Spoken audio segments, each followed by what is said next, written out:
Hello and welcome to the latest edition of the Talking City podcast with myself, Alex James, and Chief City writer Simon Bajkowski. Simon, are you well? Very well, Alex. How are you? Yeah, I'm come down with Club World Cup fever, as I'm sure everybody has. Yeah. Tournament, of course, is underway, and we will get our teeth stuck into that one in a little bit. But we just wanted to. I was going to say it's a bit of housekeeping. It's not really housekeeping, is it? It's City housekeeping. City. Yeah, more practical, pragmatic matters. Yes.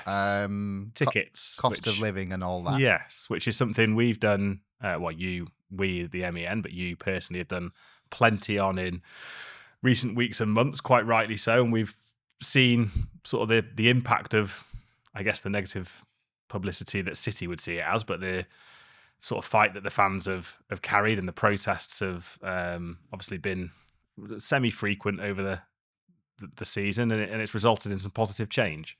Yeah, some very positive change. Yeah, and surprising, I guess. Yeah, I feel like it surprised everyone. There was a meeting last week between the club and its fan board, City Matters, where the club presented changes to matchday pricing, whereby there is a cap coming in of £60 for the best seat for the best game. As in sort of the Manchester derby, you will only pay £60 for the best seat in the house, and tickets for Category A games, of which that is, will be £40 to £60, 35 to 55 for Category B, and 30 to 50 for Category C. And then there's 50% reduction for under 18s, and there is 25% reduction for under 21s and over 65s and the disabled. So yeah, welcome changes. There will be cheaper tickets next season. I think some would say they were too expensive in the first place, but you know, it is the club listening to its fans. Yeah, and that pricing structure feels about. Yeah, I was going to say the best you could hope for. Obviously, the best you could hope for is a lot less. But yeah, in for what you are watching, the product for one, I don't hate using that word actually, but for what you are watching, we've got one of the most successful teams in the country. Yeah, some of the world's best players. Yeah, you can expect to kind of pay 40, 50. Well, I think it's like, I think they're the cheapest in the Northwest now, or will be, or maybe around the cheapest in the Northwest. Maybe Liverpool have got that as well. But like, you know, there's a lot of good teams in the Northwest and a lot of big clubs in the Northwest, of which City are one, and it's quite good. And also, like, there's been a lot of most of the fan protests that we saw last season were, you know, from season ticket holders who are the core of the club, but about kind of tickets being sold and match day tickets being sold. And there was, you know, certainly before the Aston Villa game, which ended up being midweek and costing, I think it was like a minimum £71 for adults. That was and ridiculous, and you know, someone from the club said to me, like, nobody wants to see another Aston Villa again. Like, they saw that and they were like, we can't do that again. So, I mean, there's also provisions whereby if a game is moved to midweek, then the tickets might go cheaper. They won't get more expensive, but they might go cheaper because they kind of get that. That's what might seem like, and that's all fans want, right? And they want the club to say, look, sometimes life gets in the way, and we will accommodate for that as best we can or change things. That there is still this ongoing dispute between some fans and the trade union Blues in particular with the club over the sort of new season ticket policy of introducing a 10-game personal attendance limit. Which, you know, we've done a bit on as well in recent days, but sort of, I think the club have moved. I think the club have listened and changed direction to where they were going generally. I think the match day tickets is a definite sign of that. And when you think that, I think the Premier League have capped away prices at £30 as well. So it kind of means people can budget a bit better, but like a really positive move by City. And so, you know, I think, I'm not saying everyone should say, oh, everything the club does is amazing now, but like, I am surprised personally that a club as big as City have moved in the direction that they have, back towards the fans. And I think that is credit to the fans, both like City Matters, who've been negotiating, but also the fan groups, 1894, the Fan Food Bank group, who have made those protests so successful, I suppose. Yeah. Like, it was a clear message. It wasn't. And it was done properly. It was done politely in an adult way. Exactly, it wasn't like slagging anyone off, or it was yeah. just like, this is what we want. This is what we don't want to lose. And, you know, it all feels very, very grown up. Yeah. And some will say, well, we're only here because City were badly out of touch in the first place, which I guess is true. But it's a bit like when, I don't know, if you ring your electricity company or you ring Sky up and you say, oh, what's this renewal quote about? And they're like, oh, yeah, don't worry about that, actually. Now you've taken the time to take us on. Yeah. Actually, yeah, we can change. But credit to City for changing, because it did feel like, particularly in sort of the back end of last season, where we were talking about resale tickets a lot.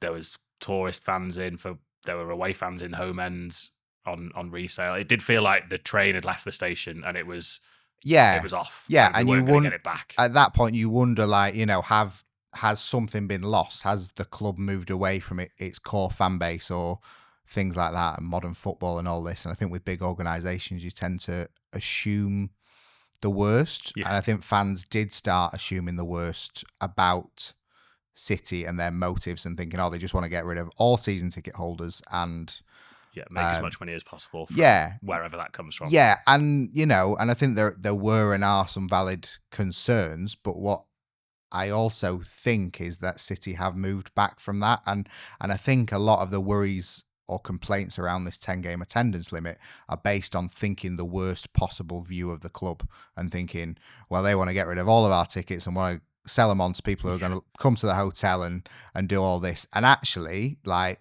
this summer, there have been changes to Flexi Gold. People still don't like Flexi Gold, I get it, but also some people do like Flexi Gold.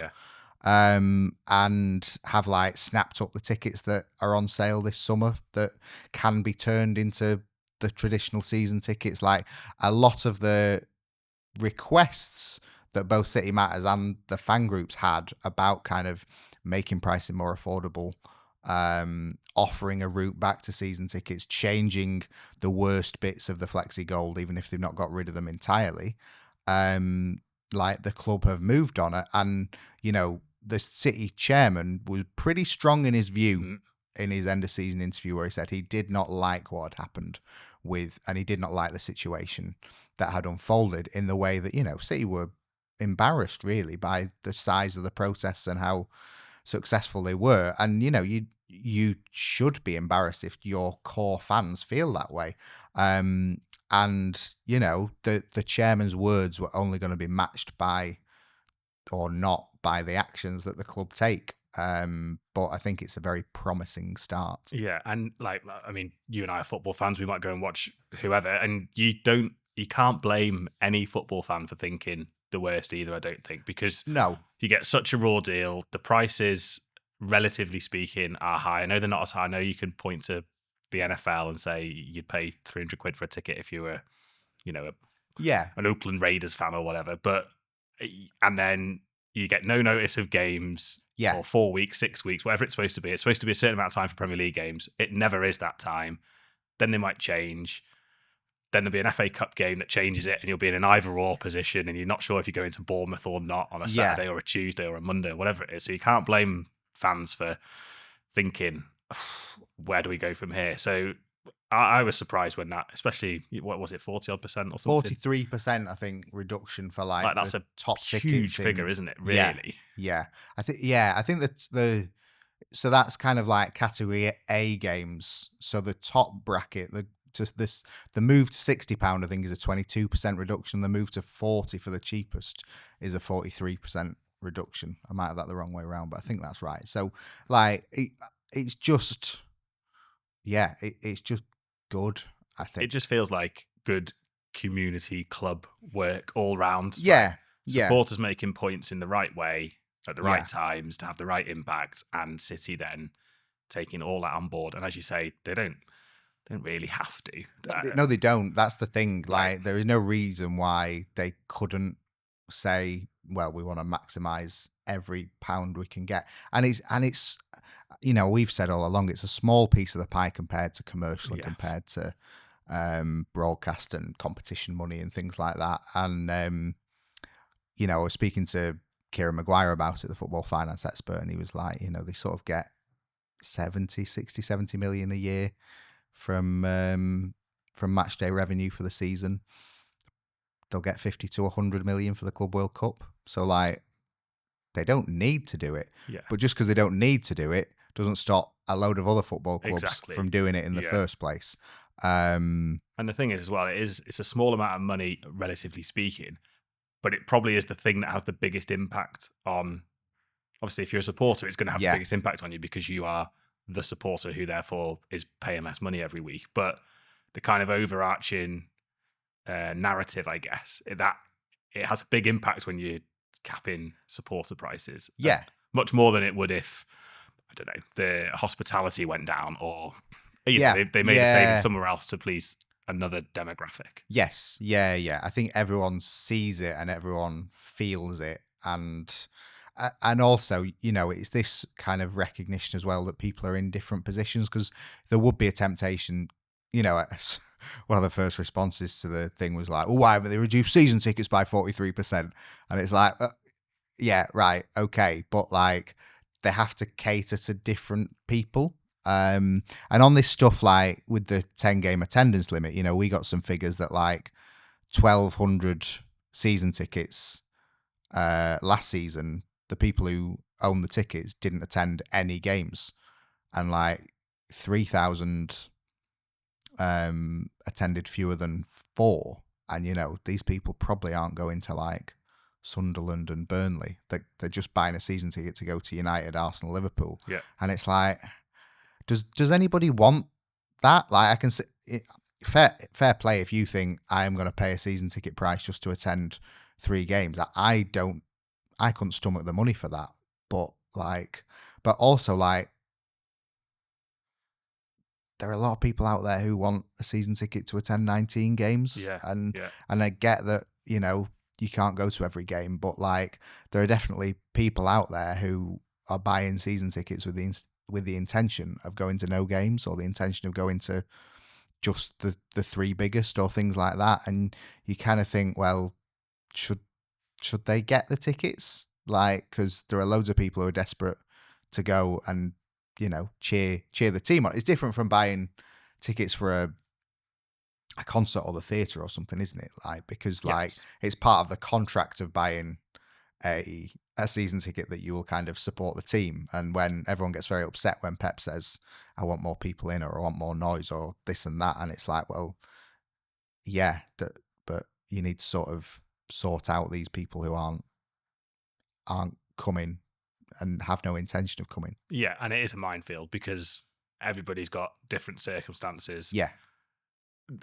I don't know, but the person who's going to 2 games a season but has paid a season ticket for 19 might be giving them to his grandson who is City through and through, or they might be ending up on wherever they end up, on a resale website and going to the highest bidder who therefore has no affiliation to City really, other than they fancy watching a Premier League game. Yeah, and that is the minefield that the club will have to navigate, because the second there is the idea that someone vulnerable is losing a season ticket, or someone is sort of a generation or something is losing a season ticket, like, that will look very bad for the club. But at the same time, like, if you think about it, you could buy a season ticket, which are the cheapest value tickets, and make an absolute bomb on them by selling them on to, through various means. So, and the only person that benefits then is the individual and not really the club, or the sort of the club, meaning the overall fan base and everyone. So yeah, it's I'm sure we will hear lots more on it going forward, and this 10-game thing isn't going away with the kind of club getting a letter from solicitors about it and things like that.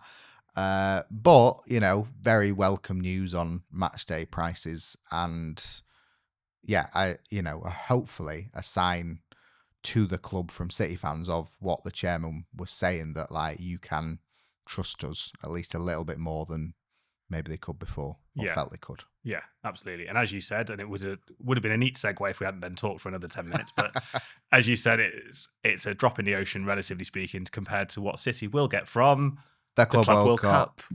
And Yes. it feels like we should have stars and stripes and use words like razzmatazz and halftime show. Yes. The Club World Cup obviously has started already. City first game Wednesday evening. I feel like it's gone from something that City themselves probably weren't that bothered about. The supporters definitely didn't seem to be too fussed about watching it. To actually, do you know what? Because of the season that's gone on, it's an opportunity to win a trophy. And I know it's not, but Pep was claiming the Community Shield was a major trophy a few weeks ago. So you can bet your bottom dollar he'll be claiming this one if City go all the way. Yeah. There's 4 or 5 new signings. There's this rebuild. It feels like actually I'm quite looking forward to watching City specifically in this, because there's a bit of a interest, intrigue, and narrative. Even if the tournament itself is a bit, I'm not sure. You can have you shouldn't really have a FIFA Club World Cup game where there's one of the games just finished 10-0. If you're asking me, that doesn't really represent what. No, and yet the rest of the best going kind together of should be. there's a bit of like rubbernecking involved, isn't it? Where you're like, Bayern Munich against a part-time New Zealand team whose the coach and half the players haven't come because they would have had to take. Yeah, they don't I have guess the there's an annual element leave of to take. FA Cup. Yeah, but yeah, there is. Although it's more kind of like, I don't want to say why have Auckland been invited, but it doesn't really serve anyone. I wouldn't say it served Auckland other than kind of the players who've been lucky enough to go. But like, you should probably think about, if you're having part-time teams in there, that they might not be as able to take. There's enough money involved that surely someone could have bankrolled Auckland City and said, here's enough money for you all to come and play without losing your jobs. And of course the first kind of game was a 0-0 that was pretty dull. There was a 0-0 at the MetLife last night. Yes, was that Palmeiras and Porto. Where the stadium was half full, and then both teams complained about the pitch afterwards. So, teething issues, and I think the whole tournament may end up like that. But there's definitely a sense of excitement from City fans towards City, and now they've landed in the US and they're training, and the new signings are there, and Ryan Cherky hates Man United and everything like that. It's suddenly like, oh, this feels a bit. He'd got it spot on for his first interview there, hadn't he? Thought, what do I need to do to initiate? What's the word? Integrate myself in with the City fans. I know. Yeah, big pop it's quite the Sunday for City fans with that, and Carlos Tevez coming on at Old Trafford and just ignoring the rules of Soccer Aid to score every time he got the ball. I can't make my mind up whether it is a major tournament or not. I mean, obviously it is, and like if City had to win it, like I think if they top the group, then it's like Inter in the quarters and Bayern in the semi and maybe Real Madrid in the final. Like, they are good teams and big clubs, but at the same time, I don't think it will shake that kind of pre-season vibe, because if City were not playing in the Club World Cup, they would probably go to the United States, where they might play Inter and Bayern and Real Madrid, and no one would care if they won like the, Summer Series Cup or whatever it was called. So, I'm not sure there will be I'm not sure how serious it will seem, but ultimately it's about kind of City turning into a serious team again. And it's a serious squad. Yeah. There was some talk of we'll bring the kids, and there's now no kids. No kids. No, sort your own moves out.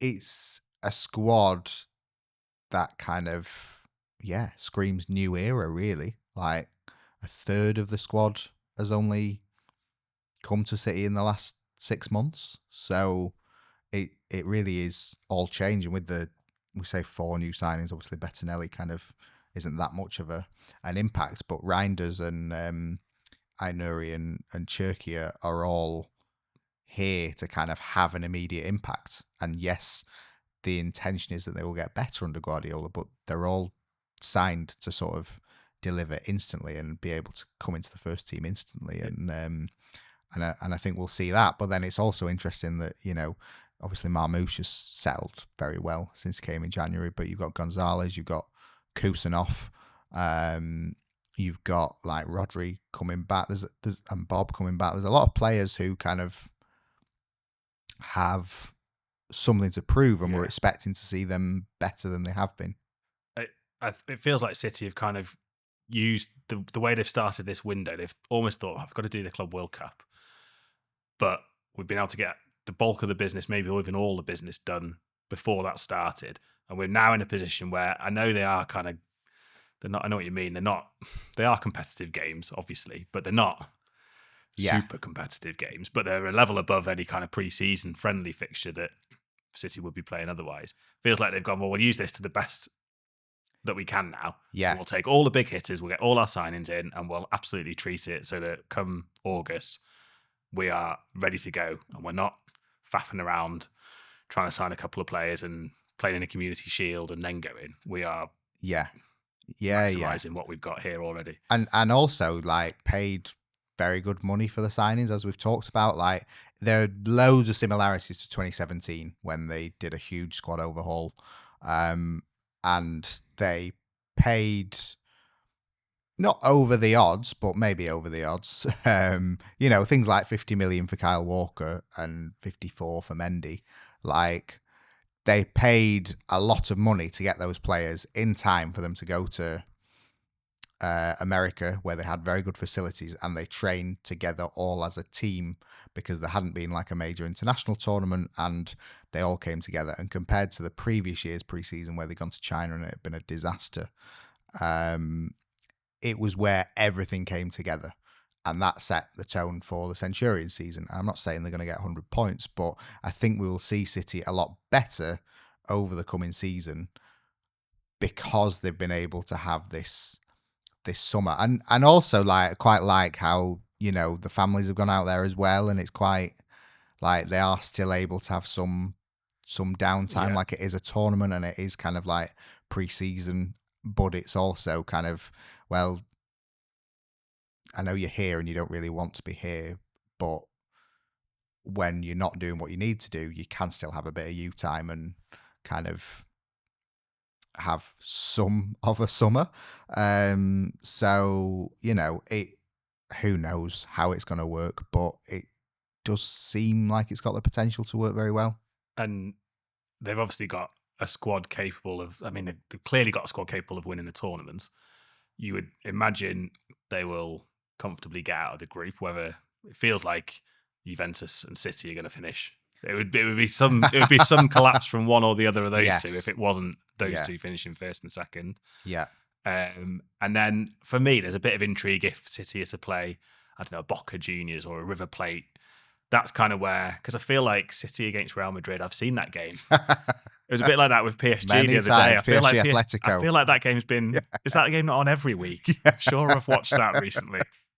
Whereas you don't get to see, or maybe it's because they're a bit more glamorous. I don't know, or because they've got kits that they've got such definitive kits, and there seems to be a bit more intrigue around a Boca or a River. That for me is where. Do you know what? I wouldn't mind watching Bayern against Boca, actually. Yeah. I'm not sure I'm that interested in watching Bayern against Auckland or even Bayern against PSG, because it's a game that is, the way the Champions League is at the moment, is a game that comes around all the time. Yeah. I think that's it. I think that's like with the idea of them playing these teams in America, like they do it every summer. Yeah. And then they play them in the Champions League. So that I think that's where FIFA will kind of struggle to make it feel like it is. Because that's the World Cup as well, tournament. Right? It's great to see Argentina play England. It's, you enjoy watching England or Wales or whoever play Cameroon or whatever as well, but you're not so bothered about them playing, I don't know, Poland, for example, because that's the kind of fixture you see all the time in qualifying for tournaments. Yeah. Yeah, I mean, it's definitely got a Club World Cup feel playing Wydad and Yeah. Al Ain Yes. for City in the group. Especially So at 2 a.m. for UK audience. yeah, so that kind of has that about it. But yeah, it's just that feeling of sort of when will it get Yeah. going.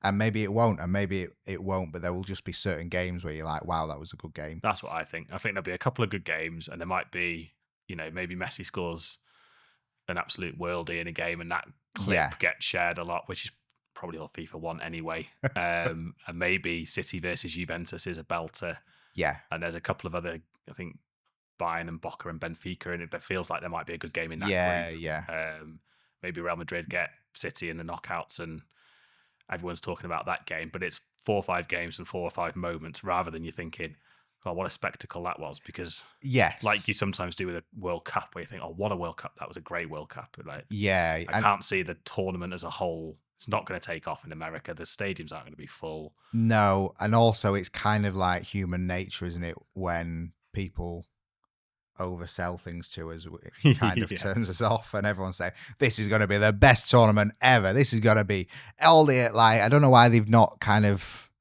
they've oversold the attendances to be like, this is going to be the most well attended tournament in the history of the universe. And it's like, you can just say like, look, it's a new thing in a country that isn't famed for soccer.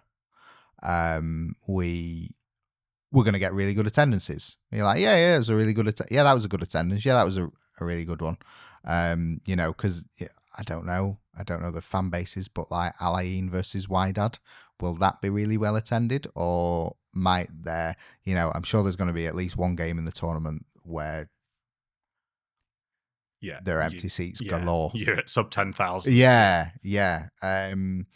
But you should know that and kind of build that into your expectations and kind of thing. But FIFA don't do that, because FIFA is like, everything we do is the best thing ever. So they're gonna have to fight against that. But sort of, yeah, underneath that surface, I think City will be quite pleased with the position that they're in. And what represents a successful sort of month for City in America, if it's going to be a month? Is it we need to get to final, semi-final, or is it more about we need to come away from that with everybody sort of bedded in, integrated? Yeah, and it's one of those. I think they were lucky. They would love to go all the way and say, look, we can still win major things. If they get knocked out in the group stages, it'd be really embarrassing for them. If it's that, or if it's anything in between, they won't care if they have a season like they're expected to have next season. If they win the league and do that, they'll be like, well, the Club World Cup was important in its own way, but I think they will be looking to sort of be in the quarters, semis, and be a team that is remembered from the tournament, basically. So they will be looking to have an impact on it. Not least because it's kind of like the easiest way to plan, because if they do get knocked out, then all this talk about fatigue and like it's sort of an awkward question that we haven't really spoken about, but like there's a chance that they get knocked out, and then it's like if they get knocked out in the group, no games and no Premier League game until for 6-7 weeks, and it's like what do you do then? Do you stay in America and just train? Just sort of disband and have a belated holiday and then come back and get together with the other teams who've been knocked out? Yeah. So sort of City are planning to go deep in the competition, and we weren't sure about the Club World Cup a minute ago. Now you're advocating a plate. You're advocating a plate competition for the people who get knocked out of the group. Yeah, it's I think they should go far in it, and I think they will go far in it. And yeah, I think they'll be very happy with quarters or semis. And it all kicks off for City on Wednesday, 5 o'clock. 5 o'clock UK time. And then it's 2 a.m. What day will that be? Monday morning for... So it's Sunday the 22nd into Monday the 23rd. So it'd be 2 a.m. Monday morning for Alain, and then Juventus on the following Thursday. I think that's 8 o'clock. Yeah. And that's as far as we're going for now, because obviously we don't know where City are going to be after that, but it could be Real Madrid in a knockout game. Yeah. That's definitely as far as I'm going. Everyone's saying it could be Real Madrid if City come second in the group, but no one's considering that Real might come second in their group. Yeah, exactly. I can't remember who else is in Real Madrid's group actually to potentially finish above Real Madrid, but I'm not sure. But no, still a definite possibility. Yeah. And as ever, you can follow every kick of the Club World Cup with us from our base here in MEN Towers, and we'll have all the build-up and action and transfer latest and podcasts galore over the coming weeks. And as ever, thanks very much for listening. Thanks for watching, and we'll see you soon.